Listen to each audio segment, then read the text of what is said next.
Have you ever wondered how the world's most sophisticated investors, politicians, and business leaders could be fooled by a single person? How a company once valued at $9 billion could be built on a complete and total lie? This is the story of Theranos, a story that isn't just about a failed startup, it's about the terrifying power of psychological manipulation. In 2003, a young woman named Elizabeth Holmes dropped out of Stanford University. She put on a signature black turtleneck and set out to change the world. Her company, Theranos, made an incredible promise. A tiny, sleek device that could run hundreds of complex blood tests from just a single drop of blood. It was a miracle of modern medicine. By 2014, she was on the cover of magazines, hailed as the next Steve Jobs, a visionary who would single-handedly revolutionize healthcare. She charmed everyone, seasoned investors, former secretaries of state, hardened journalists, and the public. Boardrooms full of powerful men bent to her will. Except for one tiny detail, the technology didn't work, not even close. And yet for years no one stopped her. The lie just kept getting bigger and bigger. How could a multi-billion-dollar deception flourish right out in the open? How could some of the smartest people on the planet believe in what was essentially just science theater? If you're brave enough to understand the psychology behind a massive fraud like this, comment below, "I want to know the truth."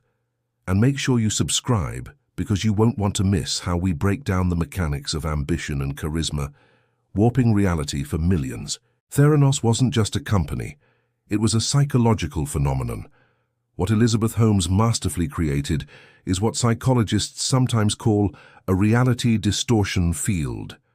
This is a carefully crafted environment where questioning the founder becomes socially, professionally, and even psychologically dangerous. She built this field using three key tools. First, her intense charisma. She projected an aura of absolute certainty that made people desperately want to believe in her vision. Second, she weaponized the fear of rejection.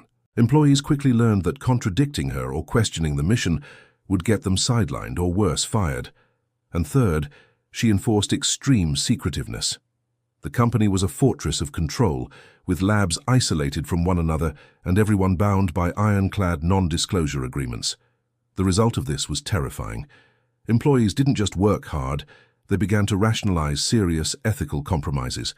Engineers were under immense pressure to make the technology work, even when experiment after experiment failed catastrophically.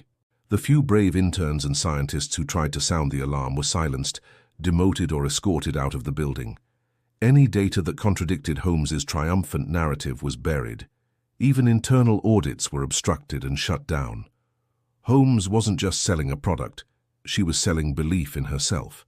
And in doing so, she successfully reshaped reality inside her own company. The investors? They were never shown the real science. The journalists? They were never given full access. And the patients? They were never told the truth about the unreliable tests being used on them. Everyone from the boardroom to the lab began to see what she wanted them to see, not what was actually there.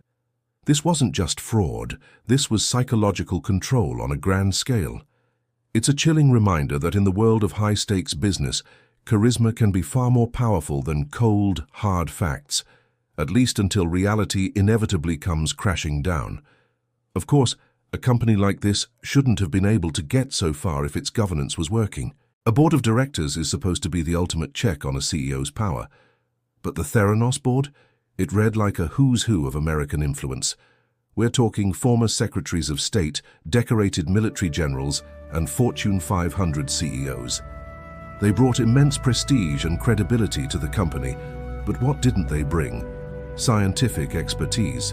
There were no molecular biologists, no hematologists, no one who could actually vet the science. Instead, they relied entirely on Holmes's charm and her glossy, futuristic presentations.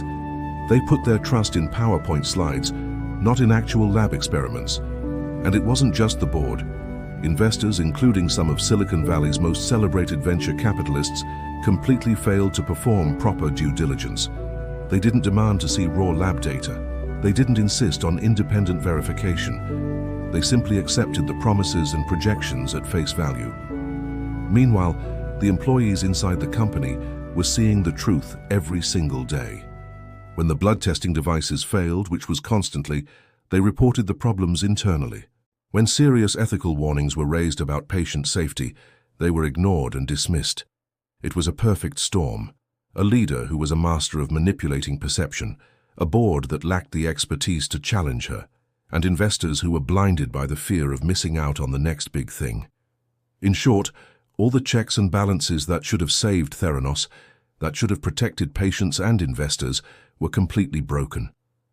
The spectacular collapse of Theranos offers critical lessons for every founder, investor, and employee out there. Let's talk about 3 psychological red flags you should always watch for. First, reality is curated, not observed.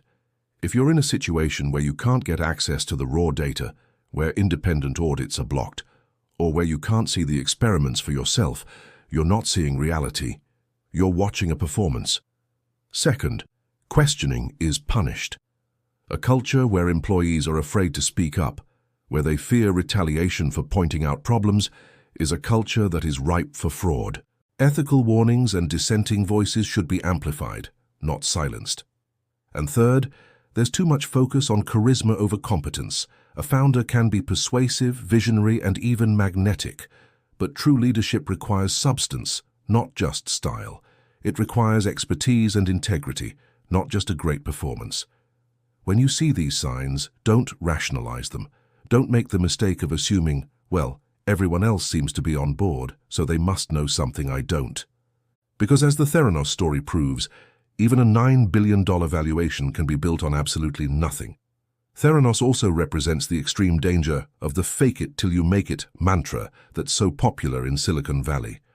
Look, many startups thrive on a bit of hypothetical progress.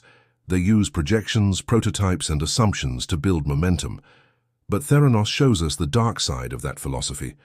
When ambition completely replaces reality, when the fear of failure is so great that it silences all doubt, and when the desire for prestige and fame eclipses ethics, you're no longer innovating.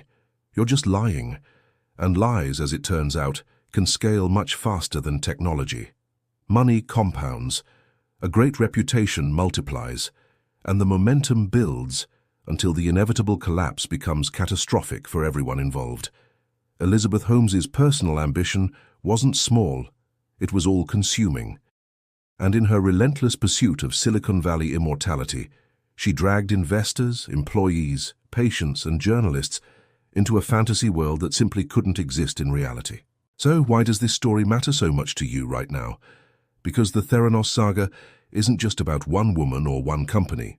It's a timeless lesson in psychology, governance, and ethics in any high-stakes environment. It's a warning to everyone. For startups, it warns that charisma can never replace transparency. For investors, it screams that due diligence is absolutely non-negotiable. And for employees, it's a powerful call to action. Speak up when something feels wrong. But perhaps the most important lesson of all is that human perception is incredibly easy to manipulate, and even the smartest, most experienced people in the world can fall for a good story. If this story made you question how you evaluate leaders, how you analyze opportunities, or how you navigate your own workplace culture, then comment below right now with, "I want to know the truth." Share this video with your friends and colleagues. Alert your peers, because understanding the psychology behind deception can prevent billions of dollars from being lost and countless careers from being ruined. And don't forget to subscribe, because our next episode will explore another empire built on illusion, revealing the subtle patterns of deception that exist in every industry. Thanks for watching.